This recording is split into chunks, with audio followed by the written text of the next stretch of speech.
watching Tom Snyder on TV. I wish I was a big rig, rolling on home to you. 17 years of broadcasting live from the open road, and that means it is the longest-running live road trip ever. These folks, by the way, give a real-time glimpse into the real life of an American trucker. Many of you guys know who this guy is. Fueling, driving, traffic jams, sitting in docks. None of you guys out there can relate to a lick of this stuff. Anything and everything they can legally broadcast. They've actually got folks who are retired, current truckers, and folks that can no longer travel. They include in their very vast and really fun audience. They provide an escape from the mundane environment of people in nursing homes and hospitals.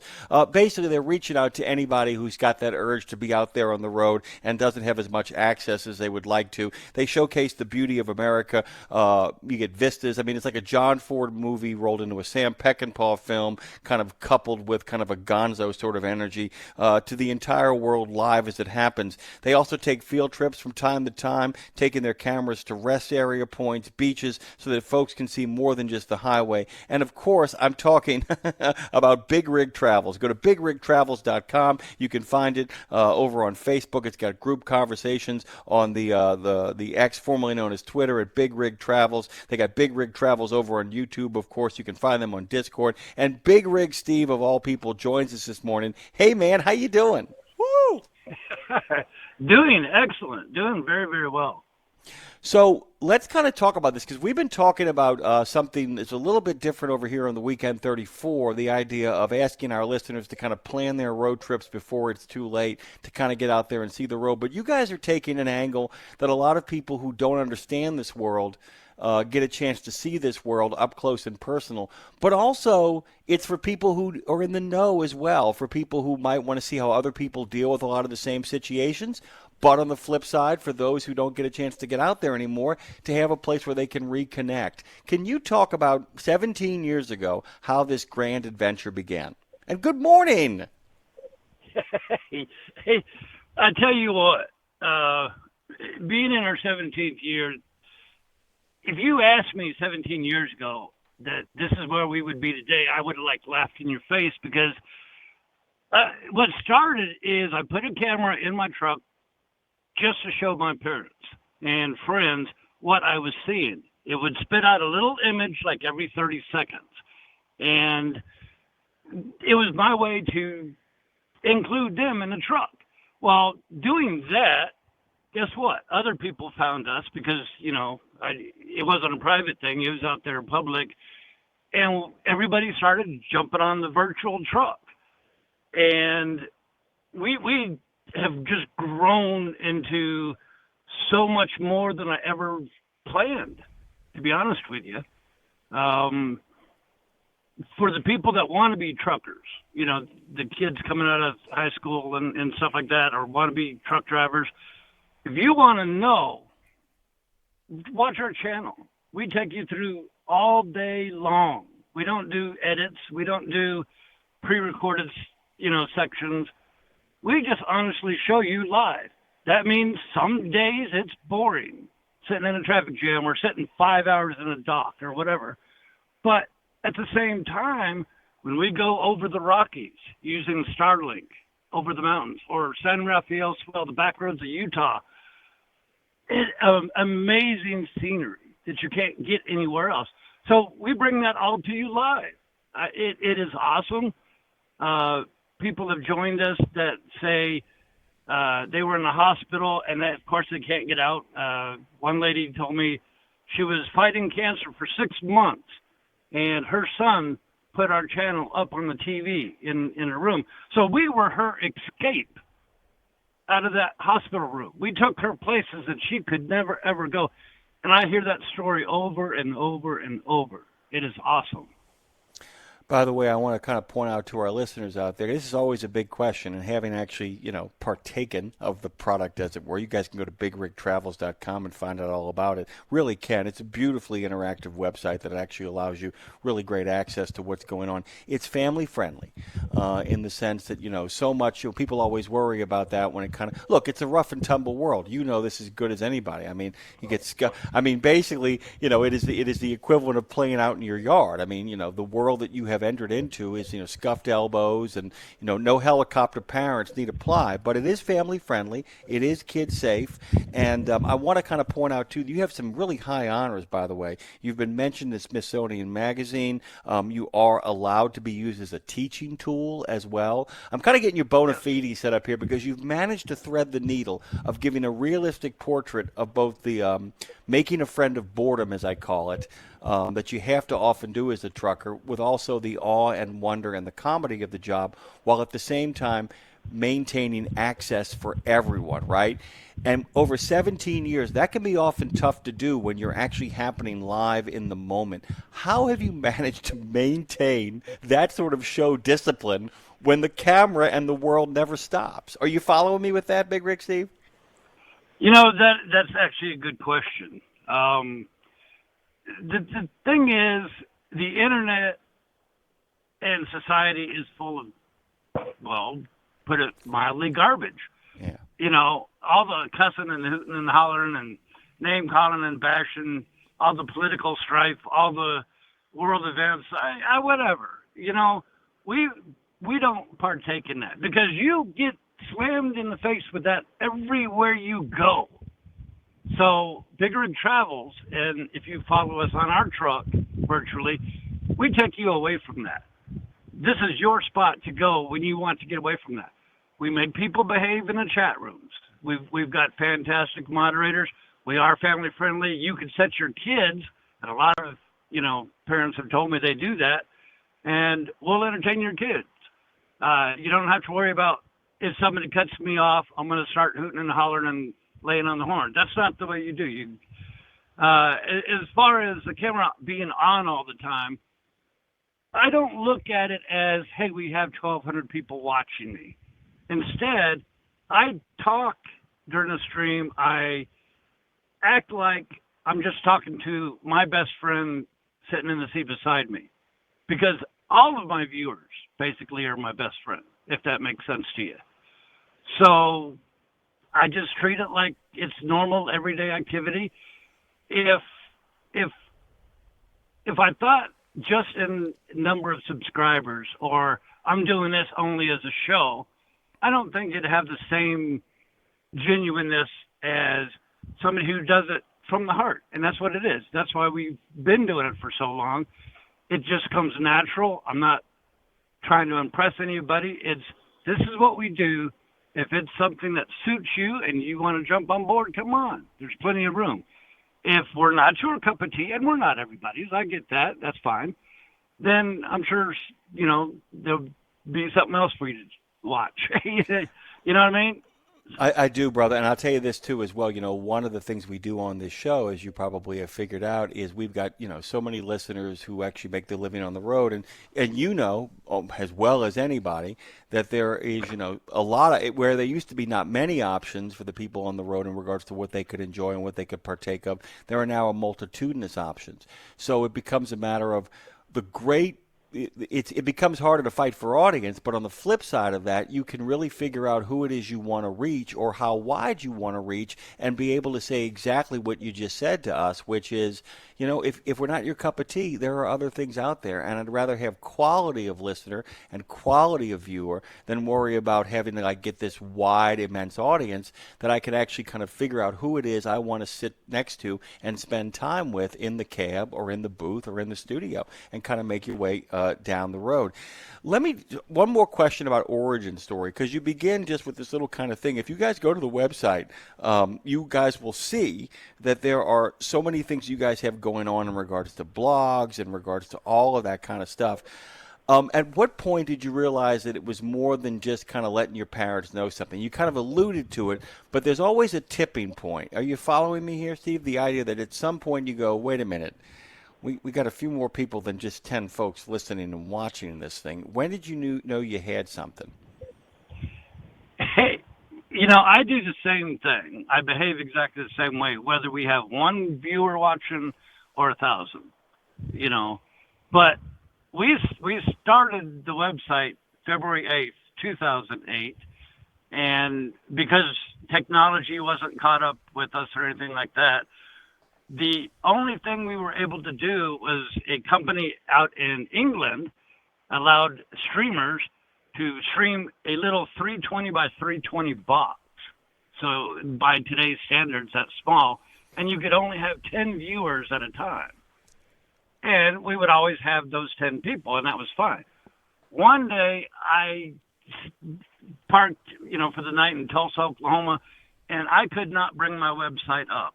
It kept saying it crashed, and then I went to check my email, and I was just flooded with emails.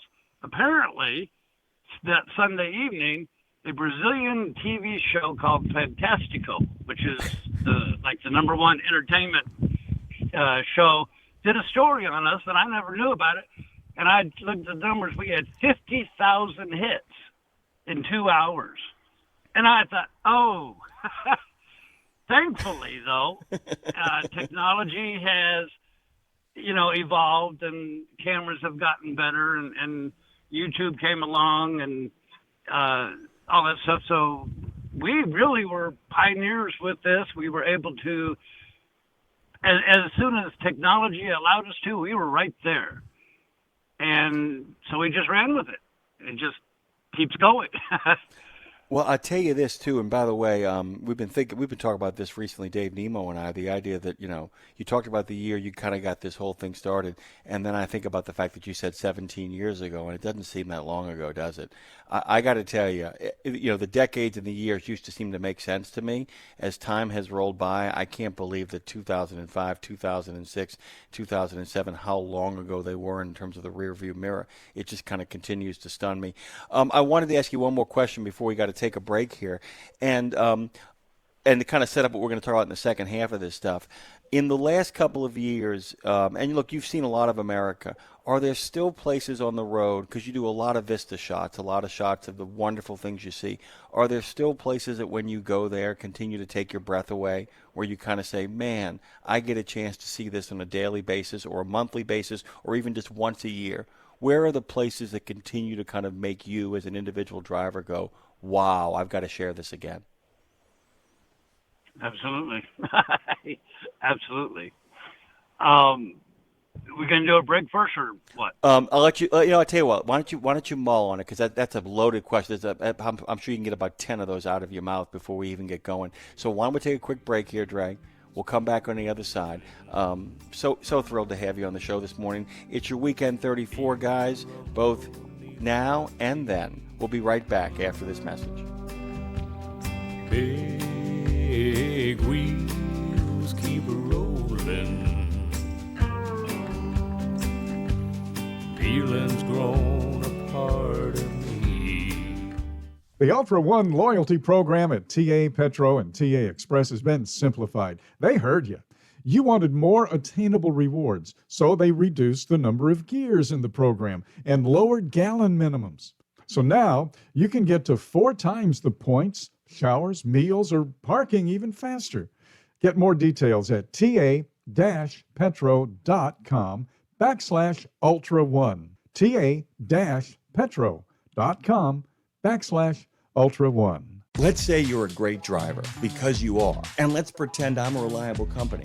I feel pretty reliable, but how do you know if I'm the right company for you? If you found me at jobsandtrucks.com, you know. A driver applying to a job or creating a profile at jobsandtrucks.com makes all the difference. No matter your experience, you create a profile for free, let the companies find you, and then choose the one that fits your needs. Jobs and Trucks has let 800,000 drivers take control, set their terms, and hit the road with the company best for them. So let's pretend you did choose me. If you did, I'd have been the right choice because you chose Jobs and Trucks. Jobs and Trucks, the #1 driver job board connecting truck drivers with recruiters for more than 20 years. Go to jobsandtrucks.com and apply for a job today.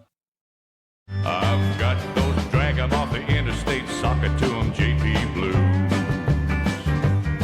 Yeah, welcome in the evening, sock 'em when they're At BigRigTravels, by the way, if you head over there on the tube of you will actually see that BigRigTravels American Trucker Dashcam broadcasting is live via Starlink, and we are so thrilled to have its host and I guess I'm going to call you Maestro. Big Rig Steve joins us this morning. Guys, go to BigRigTravels.com. Before we last left our Intrepid Explorer, Steve, I'd asked him the question of which vistas, which views and sights on the open road continue to fill him with awe and wonder. Thought we'd give it the break to kind of let that marinate. You got an answer for us, Steve?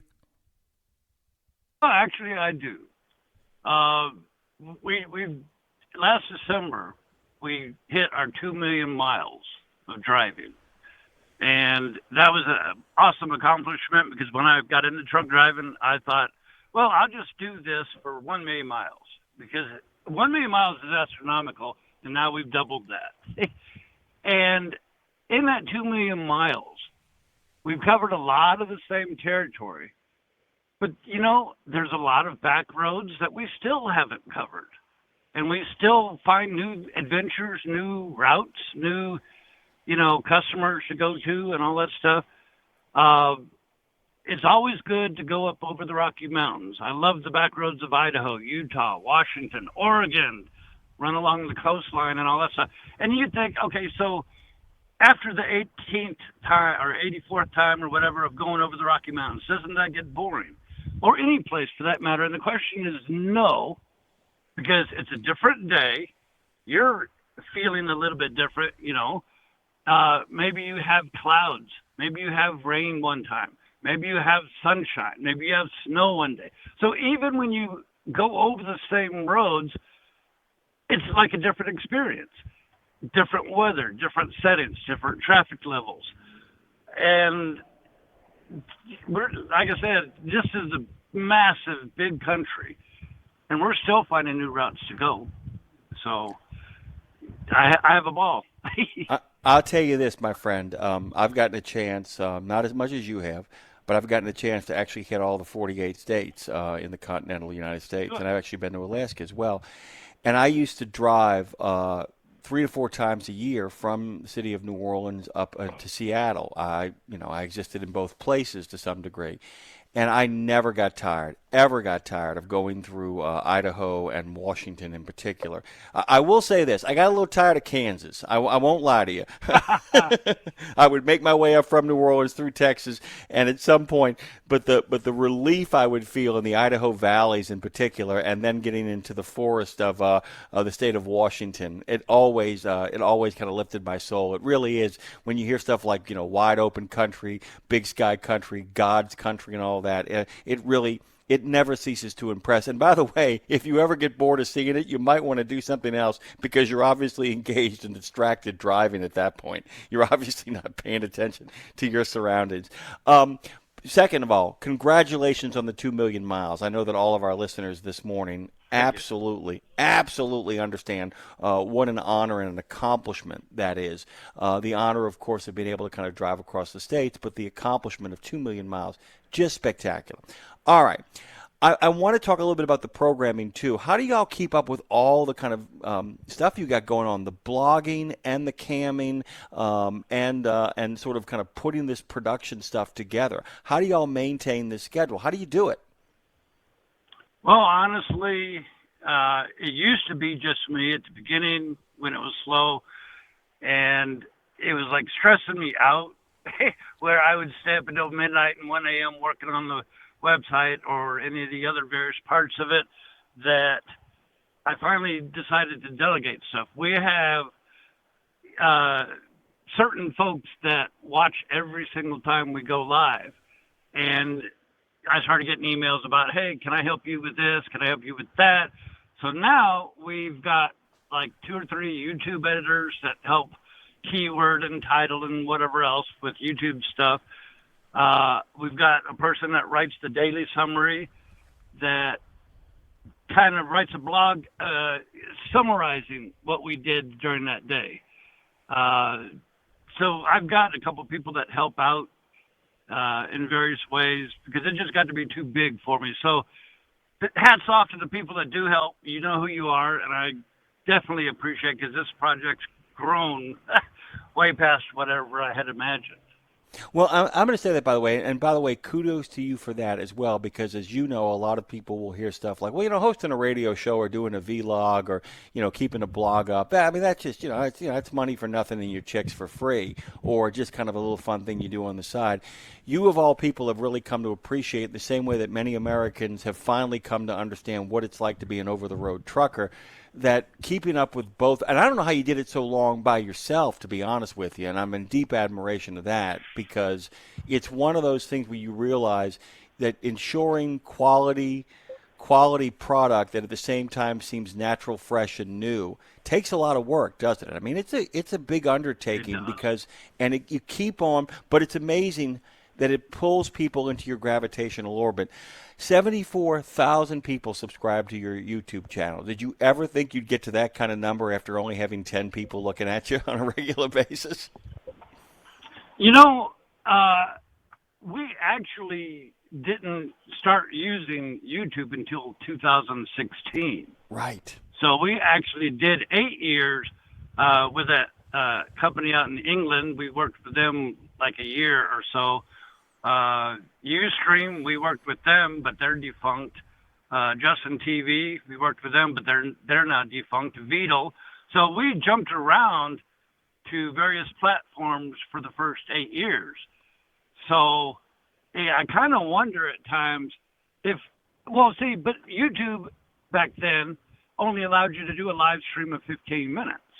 Right. Whereas the other people let you do as long as you needed to. So we hooked on to YouTube right when they allowed you to do multi-hours. Because some of our streams hit the limit of 12 hours live. And so it makes me wonder how many subscribers would it equal to be if we had started with YouTube, if the technology was there back then. But hey, I'm a firm believer things work out the way they were meant to. I'm a big believer in that as well, by the way. Okay, some fun questions. And a lot of people who are listening right now are going to say absolutely or go, I never heard about that. Favorite places to eat? Favorite places to stop occasionally? I know you do a lot of your own stuff now, but where are your favorite places to eat? And I asked you your favorite vistas and views, but where do you like to get a bite to eat? Man, I love my Whataburger. down here in Texas and whatnot, love my Whataburger. Taco Cabana used to be good, and they kind of went downhill, in my opinion. But Whataburger, yeah, hands down, I love that. And the other question I had for you in regards to just kind of the ins and outs of everyday things, you talk about the idea of, and there are a number of times where you kind of go off the beaten path and find kind of, roadside attractions, stuff that, people normally don't see. What of all the experiences can you point to where you was struck by something unexpected, not to do with the trucking industry, that just you hold as a memory to this day? I don't know the name of it, but there was a rest area that I pulled off of and didn't even bring the cameras with me because I didn't think it'd be that much. I thought it'd be like a little rest area with mountain views. And you go walking down the trails and you come up on the little river that runs through there, whatever that's called. And I could just get lost in there. There's the mountains, Montana, St. John's fishing spot, exit 72 on Interstate 90 across Montana there. I stopped by there. There's only like 4 truck parking spots. It doesn't look like anything, but you walk to the edge of a cliff, and it just overlooks this river that's just flowing through there. Wow. BigRigSteve has joined us. We're out of time, brother. You're welcome back anytime. We will find time to catch up. Guys, go to BigRigTravels.com. Trust me, it is worth your time. It is such a nice, decent, fun, great view of the American road from the American trucker.